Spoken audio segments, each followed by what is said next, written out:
Hi, I'm Ava Francisco, and this is my business leader analysis. Here's the overview for today. We're going to start off with a brief introduction, followed by my leader's greatest career achievement, her greatest challenge, and then compare her leadership styles and behaviors to that of a industry leader. I chose to interview a family friend. Her name is Kathy Richardson, and she works at Microsoft, but more specifically Xbox, where she's the director of global marketing third-party games. She's worked at Microsoft for 25 years, but within Xbox for 15 years. She's had a ton of success in her role, as well as some challenges, and we're going to look at a few of those today. As one of her greatest achievements, Kathy was able to produce one of the most successful sports game launches of all time. You may know it as EA Sports College Football 25. At the time of this launch, there was a 10-year hiatus of college football games, and Xbox was also at the end of their fiscal year, meaning that a lot of their budgets were capped, and people who originally would be super excited for this game couldn't get on board just simply because they didn't have the money to. To overcome these challenges, Kathy compared her role to a quarterback, which is fitting for a game like this. She stated how she called out plays or she planned for how her team would generate excitement and anticipation for the game. And she also gave the fun analogy of her offensive linemen who protected the launch against competition and any leaks. Kathy also communicated with the publisher, Electronic Arts, and controlled her team's efforts so that they aligned with the publisher's goals for the games. By doing all this, Kathy was able to manage and lead her team to the successful launch.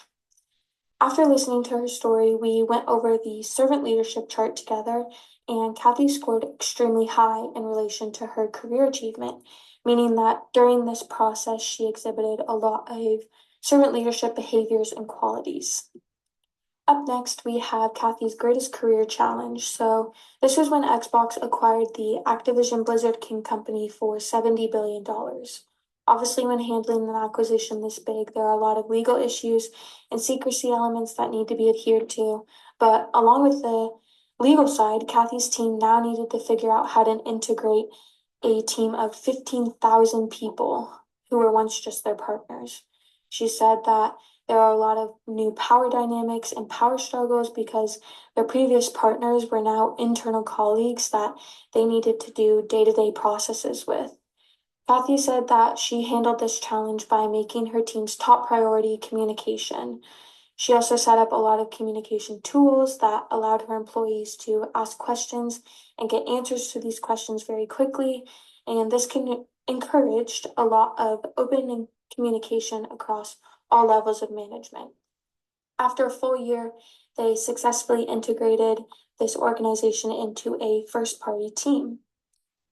Kathy took a leadership role as she created strategies to help her organization adjust its course, and she also provided a lot of support to her employees. But she also took a managerial role as she continued to direct and just maintain consistency throughout her organization.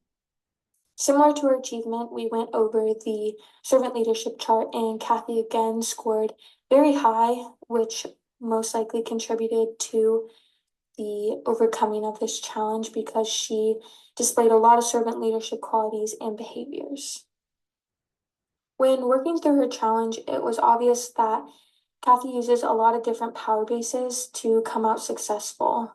As a manager, she uses legitimate power on the daily just to gather her team and get daily tasks done, such as budgets for the next year and things along those lines. But it was also obvious that she changes her power base based off of her employees because she made it clear that everyone on her team is at a different place in their career path and has different career goals. For instance, she gave the example of one of her employees who she has established a relationship with. They've worked together for multiple years, so this would be an example of referent power. This employee is very content where she is and she doesn't want to manage people. So during the challenge, Kathy had her doing more besides behind the scenes tasks and just supported her when things went sideways.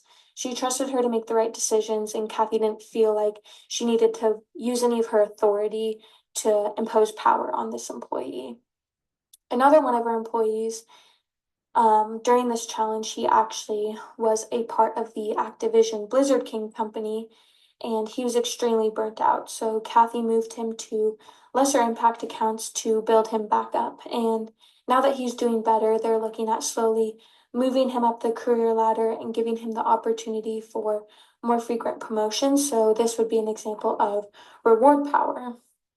By using all of these different power bases and by meeting employees where they're at, Kathy has created an extremely positive organizational behavior and climate where her employees feel heard and they want to work hard. And this definitely contributed to how they handled the challenge so successfully. Next up, we have the mission, vision, strategy, and the entrepreneurial mindset. Xbox's main mission is to create the best gaming experience for players worldwide. In the beginning, their main focus was their console, but in previous years, they've realized that they want to make every screen an Xbox, whether it be a phone or a TV or a computer. Their main goal is to meet players where they want to play and with whatever they want to play with. When it comes to the entrepreneurial mindset, it doesn't get more entrepreneurial than this. Xbox is a perfect example. They're changing what their entire company was basically built upon, and they're adapting to new technology and the competition and just shifting their goals from what they originally were. It doesn't surprise me that when we went over her own personal entrepreneurial mindset, Kathy scored extremely high again. Obviously, her goals are most likely going to align with the company she works for, so it's no doubt that she has a entrepreneurial mindset and exhibits a lot of entrepreneurial qualities when working to achieve her company's goals.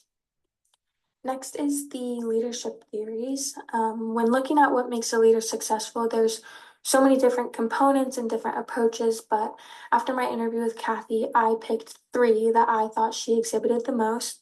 The first of these being her servant leadership. It's reflective in the Excel chart, but Kathy's use of listening, awareness, commitment to growth, qualities like these make her a leader that people want and find super easy to follow. The second takeaway was that I think that Kathy is an effective leader just because of certain traits that she possesses. She's extremely extroverted, she's intelligent and agreeable, and this makes her a natural born leader, and people are drawn to her because of that. Finally, the last one that I chose was Kathy is great at using inspirational motivation to lead her team.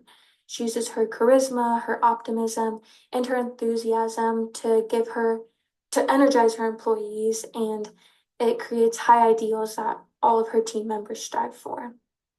All of these elements contribute to why she's such a successful leader, and I'm sure that if I spent more time talking to her, I'd find even more than just these three that she exhibits. Now we have made it to the leader comparison part. I chose Hideaki Nishino. He is CEO of Sony Interactive Entertainment's Platform Business Group, which is the company that produces PlayStation, who is a direct competitor of Xbox. When researching him, I found that he has a co-CEO with whom he works super closely. And in a recent interview, they stated that while having two new CEOs is a new structure, we know this will foster greater creativity and innovation as we look for new ways to grow the business, always keeping our community at the forefront. And I thought this quote really demonstrated their commitment to a relationship-oriented team. I also found that Nishino uses a initiating structure where he has very clear roles for his team members and organizes and defines what his team members should be doing to maximize their output. Lastly, I found that Nishino stated in that same interview with his co-CEO that they're designing a new structure to bring out the best in the organization and deliver increasingly incredible experiences, which shows his dedication to a entrepreneurial mindset.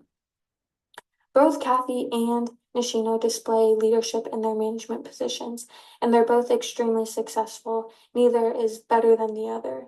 Kathy's inspirational motivation, natural leader traits, and servant leadership create an environment where her employees feel safe to ask questions, and they work hard to accomplish Xbox's mission and goals.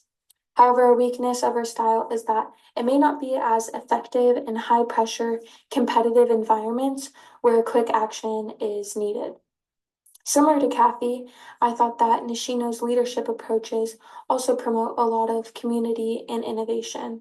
However, I found that a drawback could be his initiating structure and that it could seem overly rigid and make his employees feel as if they're being micromanaged. But overall, I think the strengths of these leaders outweigh their weaknesses, and both Kathy and Hideaki Nishino are really effective leaders with bright visions of the future for their companies. After interviewing Kathy and researching Hideaki Nishino, my biggest takeaway is that there isn't just one best leader behavior that makes leaders successful. In fact, I actually found that the most successful leaders are those who use many different behaviors and adapt their behaviors or approach based off of who they're leading or the circumstances that they're leading in. Another super important quality I found was charisma. I think that leaders who possess charisma can get their employees super excited to work, and they don't need to micromanage their employees because their followers feel just as strongly about achieving a goal as the leader does. Obviously, these aren't the only two qualities needed to be a successful leader, but I think that one important thing to look at is a behavior that leaders need to avoid, and this is Machiavellianism. In simpler words, it's the use of manipulation, a cynical view of human nature, and a moral code that puts results over principles. I think that leaders who possess this trait aren't going to be as successful in getting the support of their employees because they're not going to feel as respected or confident in the standards that are behind the company or the person that they're working for. By avoiding traits like Machiavellianism and utilizing skills like adaptability and charisma, I think that leaders are going to be able to create and pursue a mission that's bigger than themselves. And I think that this is what it means to be a truly effective and successful leader. In reflection, I chose to interview Kathy because she's a trustworthy family friend. She has a lot of experience within management, and her line of work is very fun and exciting. I found it really interesting to listen to her, and she provided me with a lot of the information I needed to complete this project.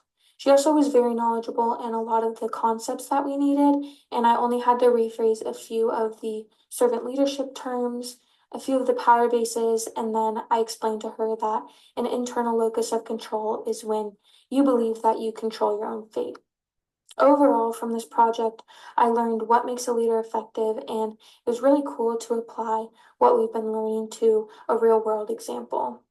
I also learned the difference between a manager and a leader.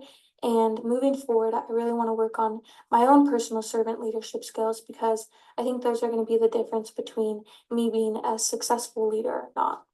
One challenge that I faced was that my initial interview fell through, but I'm honestly glad that it did because I think that Kathy was the perfect candidate for this, and my project turned out better than I could have predicted. Thanks for listening, and if you have any questions, feel free to reach out if any additional information is desired.